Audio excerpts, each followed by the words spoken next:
Ayan, bagong wraps. Bagong kita. Maganda to eh. Ito, pro to eh. Oo. Ito yung mga ganito yung pwedeng laban, di ba? Nalalaban to. Oo. Ako kasi parang gas eh. Oo. Ito yung masarap sa kamay. Puta pang pro eh. Pero depende rin sa maglagay. Ay, sa bagay. Kasi ang alam mo kung paano nga eh. Kasi kung sabihin natin na pampro yan, eh kung maglagay ka na hindi marunong, wala rin. Ilang meters to? 6? 10. Puta doble. Hindi, mga tatlong di pa rin to eh. Hindi kasi ito. Ilang meter ba yun? Mga tatlong di pa. Yung... Ano ito eh? Pagdating ko sa bahay, pagkaanayin ko dun sa Oo. wraps. Kasi yung wrap sa gamit ko, 5 yun. 5. Baka ng mga 6 to. Mahaba talaga to. Kasi yung sumunod, yung unang-una natin, ng 3.5. Ito, yung 5. Kasi ito, mukhang... Nagamit ko na to isang beses. Tinabi ko lang doon. Nakalimutan ko na wala sa isip ko. So wala na lang. Inubos ko na lahat. Ah, Yun pala, nandun nakatago. Bigay ito sa akin ng kaibigan ko sa Japan. Kailan ba yun? 22? 23. tagal na rin. Tagal na.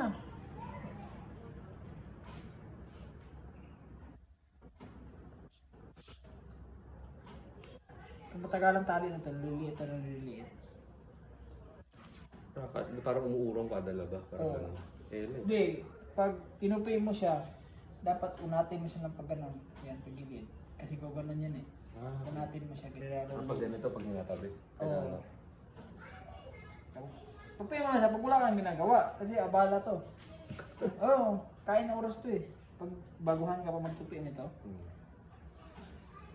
nanood ka ng TV. Yun, doon mo siya gagawin. Ay, hindi ko na kailangan dito eh. Ang ramdam ko na yun. Na? Oo, ramdam ko na yun. Mas lalo masarap yun pag meron na. Oo, pero hindi, parang yun lang yung pang-lock. Lock na lang. Pero yun, ramdam ko. Dito kasi ang lock niya sa Sa ilalim. sa lalim.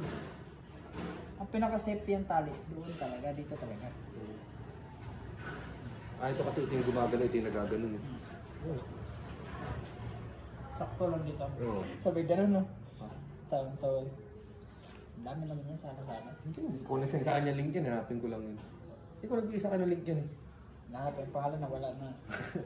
Nandyan lang naman sa akin kasi makikita ko naman yung sa order history ng app. Oh, nandun lang yun.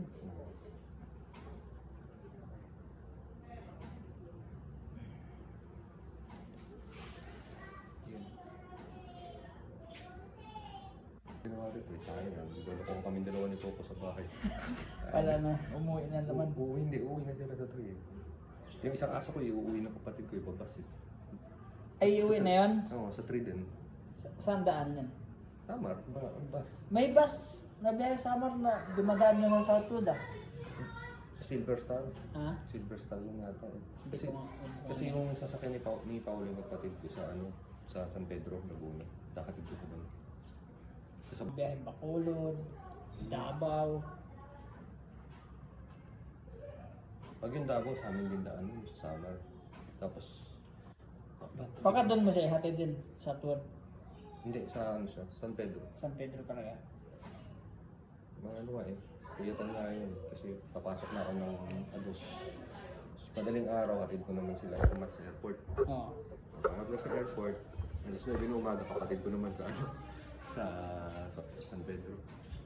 Tapos pasok ko sa Agstos. At least nag-isa na lang yung kulukoy mo doon. No, alam ko na lang kami maglulukuhan. Tapos nakasurvive siya sa hirap no? Sa labas. Pakilala ko, taktik. Nasa labasan doon, nakikipag-away sa ibang aso. Buti hindi siya na pagtripan, no? Oo. Or hindi mailap lang sa mga tao. Hindi siya mailap eh. Sumusunod talaga sila. Parang naghahanap ka talaga ng amo. Kasi yung kasambahay nung kakilala ko, sinusundan talaga sila. Oo. Kahit saan. Kaya mo naghahanap na ng amo. Ang hirap yan. Ano lang kamo, hindi siya yung nawala sa Samar. Kasi Samar daw ngayon, sa sobrang daming mga askal doon. ginagawa ng ibang tao. Tapos bukod dun, makalat. Yan ang ginagawa ng mga tao.